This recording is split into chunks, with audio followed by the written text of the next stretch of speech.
No one tears a piece from a new cloak to put it on an old cloak. New wine in new skins. Jesus today is introducing us to the idea that each of us are called and have been created to be unique. We're not called to be somebody else. And very often, I think what St. Paul has been writing about to the Corinthians over the last few days to try to help them remember is that sometimes we compare ourselves to others and we make others the benchmark for our lives.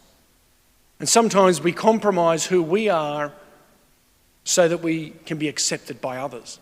We do this as children. We do this especially as teenagers. But as adults, we do this as well. We compromise our values here and there so that someone might like us.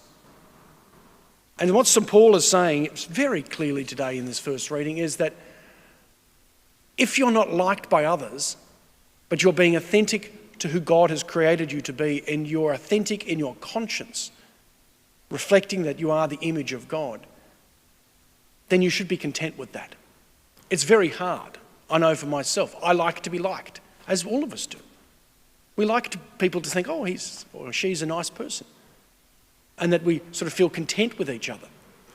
But what St. Paul is reminding us that we need to be who God has created each of us to be. And I think this is what Jesus is saying in this gospel today as well. Don't become somebody else. Don't bring something from somebody else's life and say, well, that's what was applicable for them, so it'll be applicable for me too.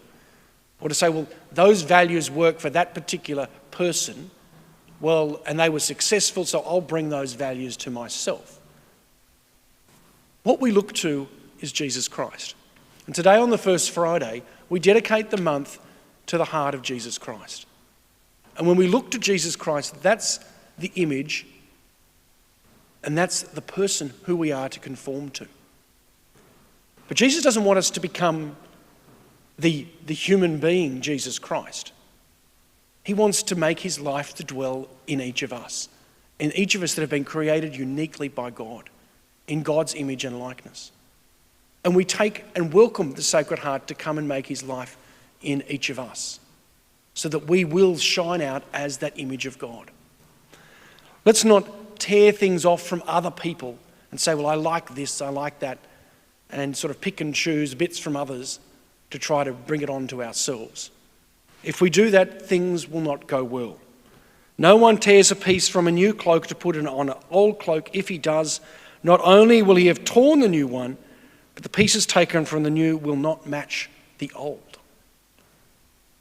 We need to be who God has created us to be.